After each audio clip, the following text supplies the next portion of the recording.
The fork hit my shoulder and clattered onto my plate. I looked up to see my sister Jessica's 7-year-old son, Aiden, staring at me with that particular expression children get when they're repeating something an adult told them. "Mom says you're the help," he announced to the entire Thanksgiving table. "She says that's why you don't have nice things like us." The dining room went silent for exactly 2 seconds. Then my brother-in-law, Marcus, laughed. My mother joined in. My uncle Robert actually slapped the table. Jessica picked up her wine glass, smirking. "Aiden, sweetie, that's not nice to say out loud. But you said." "I know what I said. Just eat your turkey." I looked around the table. 14 people. My entire extended family. Every single one of them either laughing or trying not to smile. I stood up, folded my napkin, and placed it beside my plate. "Where are you going?" Mom asked, still chuckling. "We haven't even had pie yet." I didn't answer. I collected my coat from the hall closet and walked out of Jessica's house. The house had helped her buy 4 years ago, when her credit score was 580 and no bank would touch her. The November air was cold against my face as I drove home. My phone buzzed at 10:34 p.m. "Jessica, seriously? You left because of a joke?" "Aiden's 7. He doesn't know better." I stared at the message. Aiden didn't know better because Jessica had taught him to see me as less than family, as staff, as someone who existed to serve them. Another message. "This is so typical of you. Always making everything about yourself. It was Thanksgiving and you ruined it by storming out. Then, know your place. We're family, but that doesn't mean we're equals. Some of us worked hard to get where we are." I read that last message 3 times. Know your place. I opened my filing cabinet and pulled out a folder labeled Jessica Property. Inside were the documents from 4 years ago, the private mortgage agreement, the promissory note, and the deed of trust listing me as the beneficiary. When Jessica and Marcus had been desperate to buy a house before their second child was born, they'd come to me. Their credit was destroyed from Marcus's failed business venture. They'd been denied by 6 different lenders. I'd offered them a solution. I would buy the house outright for $385,000. They would pay me monthly mortgage payments of $2,400, less than they'd been paying in rent. After 5 years of on-time payments, they could refinance in their own names and buy the house from me at the original price. They'd signed everything my lawyer drafted. They'd been so grateful. "You're saving our lives," Jessica had cried. "I'll never forget this." 4 years later, she'd forgotten completely. She'd convinced herself she owned that house, that she'd earned it, that I was just her struggling little sister who'd somehow scraped together enough to help with the down payment. The mortgage agreement had a standard acceleration clause. If the borrower was more than 30 days late on payment, I could call the entire remaining balance due immediately. They were currently 47 days late. I'd been sending reminders, which Jessica had ignored. I typed a response to her text. "I do know my place. Check your mortgage documents." Her reply came instantly. "What are you talking about?" I didn't respond. Instead, I opened my laptop and drafted an email to my attorney. "David, please prepare a notice of default and acceleration for the property at 847 Maple Ridge Drive. The borrowers are 47 days past due on their mortgage payment. Per the terms of our agreement, I'm exercising my right to call the full loan balance of $298,000 due within 10 days. Please file all necessary paperwork and initiate foreclosure proceedings if payment is not received. Best, Nina." I hit send at 11:43 p.m. My attorney responded at 6:15 a.m. He was always an early riser. "Documents prepared. We'll courier the notice to their address this morning and file with the county by noon. Are you sure about this?" I replied, completely sure. At 6:47 a.m., my phone started ringing. "Jessica." I let it go to voicemail. She called again at 6:52, at 7:03, at 7:15, at 7:30, a text from Marcus.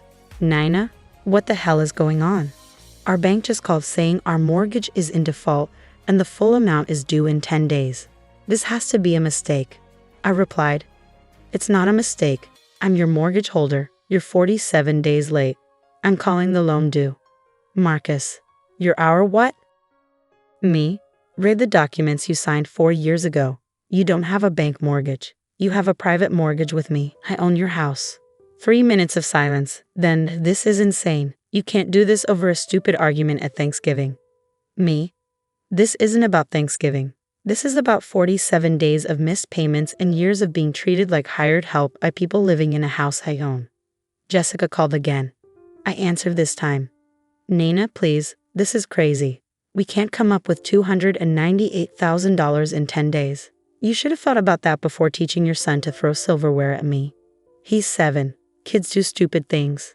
Kids repeat what their parents teach them. He called me the help because that's what you call me. Probably daily. I never. She stopped. We both knew she was lying. Jessica, I've been sending you payment reminders for 47 days. You've ignored every single one. You had time to host Thanksgiving for 14 people, but not time to pay your mortgage? We've been tight on money, Marcus's business. Marcus just bought a boat. I saw the photos on Facebook. Silence. The notice of default will arrive by courier this morning, I said. You have 10 days to pay the full balance, or I begin foreclosure proceedings. Those are your options. You're really going to make your niece and nephew homeless? You really threw your children into this conversation after teaching one of them to assault me at dinner? I hung up. By 9 a.m., my phone had 17 missed calls from various family members, Mom, Uncle Robert, even my cousin Jennifer, who I hadn't spoken to in 2 years. At 10:30, my mother showed up at my apartment. I watched her through the peephole for a full minute before opening the door. We need to talk, she said, pushing past me into my living room. Hello, Mom. Don't hello, Mommy. Jessica is hysterical. She says you're foreclosing on her house over a misunderstanding at Thanksgiving. It's not a misunderstanding. Eden threw a fork at me and called me the help because that's what Jessica taught him. The entire table laughed. Then Jessica texted me to know my place. Mom waved her hand dismissively. Jessica was upset. You know how she gets when she's been drinking. You can't throw her out of her house because of that. It's not her house. It's my house. She makes mortgage payments to me, payments she's 47 days late on. My mother's face went blank. What are you talking about? 4 years ago, when Jessica couldn't get a mortgage, I bought her house outright. She's been paying me monthly. She's essentially my tenant with an option to buy. That's not. Jessica said you helped with the down payment. Jessica lied or convinced herself of a different story. But legally, I own that house. She's in default. I have every right to foreclose. Mom sat down heavily on my couch. I had no idea. Of course you didn't, because it was easier to believe I was the struggling one, the one who needed family charity. Meanwhile, I own a $385,000 house that Jessica lives in. Nina, you're being vindictive. Yes, what happened at Thanksgiving was wrong, but you're going to make your sister homeless to prove a point. I'm going to enforce a legal contract that she's been violating for 47 days while treating me like domestic staff. She doesn't treat you like. Mom, she taught her son to call me the help. He threw a fork at me. She told me to know my place. When exactly do I get to stand up for myself? My mother looked at her hands. What do you want? An apology? I want $298,000 in 10 days, or I want my house back. Those are the only two options. That's impossible. They don't have that kind of money.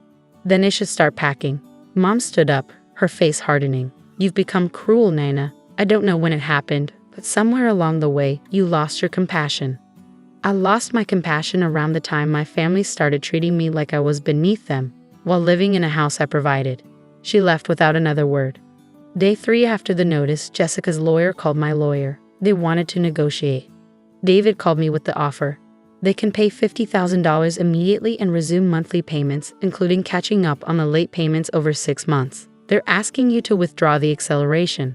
No. Nina, I have to advise you that foreclosure is expensive and time-consuming. If they're offering to cure the default, they had 47 days to cure the default. They had years to treat me with basic respect. The answer is no. It's your decision, but... David, how many cases have you handled where someone had their family laugh while a child threw silverware at them? He was quiet for a moment. Point taken. I'll inform their counsel that the offer is rejected. Day 5. Marcus showed up at my office. Security called before letting him up. You can give him 5 minutes in the conference room, I told them. But I want security present. Marcus looked haggard when I entered the room. 2 security guards stood by the door. Nana, please. We'll lose everything. The house, our equity, our kids' stability. Jessica made a mistake. She's sorry. Is she? Because she hasn't apologized. She sent lawyers, family members, and now you. But she hasn't said she's sorry. She's terrified. She doesn't know what to say. She knew exactly what to say when she texted me to know my place. Marcus put his head in his hands. We can't come up with $298,000. We can maybe scrape together $75,000 if we liquidate everything. Please, isn't there some way? Marcus, did you know she called me the help? Not just at Thanksgiving. Apparently it's a regular thing. Did you know about that? He didn't answer. You did know. You've heard her say it. And you said nothing. Nina, I'm trying to keep my family in their home. Your family lived just fine in a rental before I bought them a house. They'll survive in a rental again, maybe a smaller one this time. The kids will learn that actions have consequences, that you can't throw forks at people, that you can't treat family members like servants. Those are valuable lessons, Marcus. He left the conference room without another word. Day 8, Jessica finally called, not to negotiate, not to threaten. She was crying. Nina, I'm sorry. I'm so sorry. I've been horrible to you. You've been nothing but generous, and I treated you like the help? She sobbed. Yes, I'm so sorry. I don't know why I did it. Maybe I was jealous. Maybe I couldn't accept that you were doing better than me.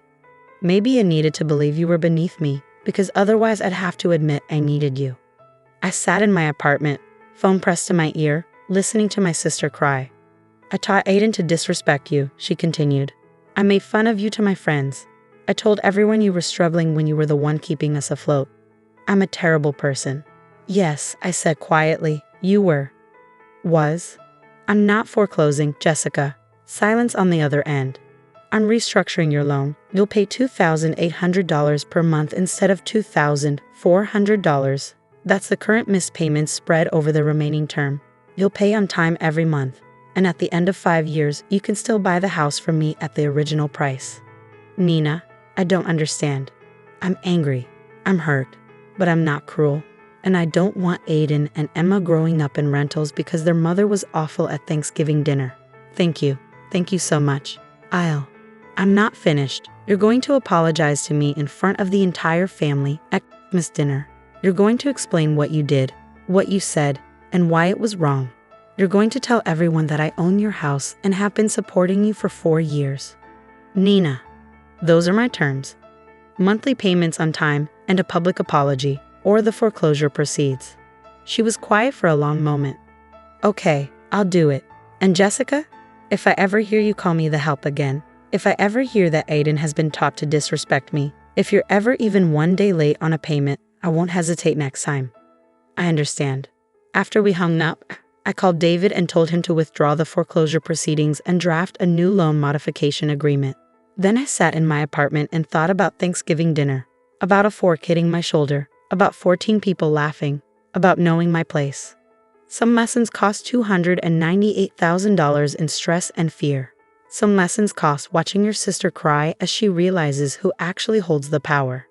And some lessons are learned at Christmas dinner in front of the whole family when the person you called the help turns out to be the one who owns your home. The person you threw forks at. The person who could have taken everything but chose mercy instead. Not because she was weak, but because she knew her place, and her place was above needing revenge.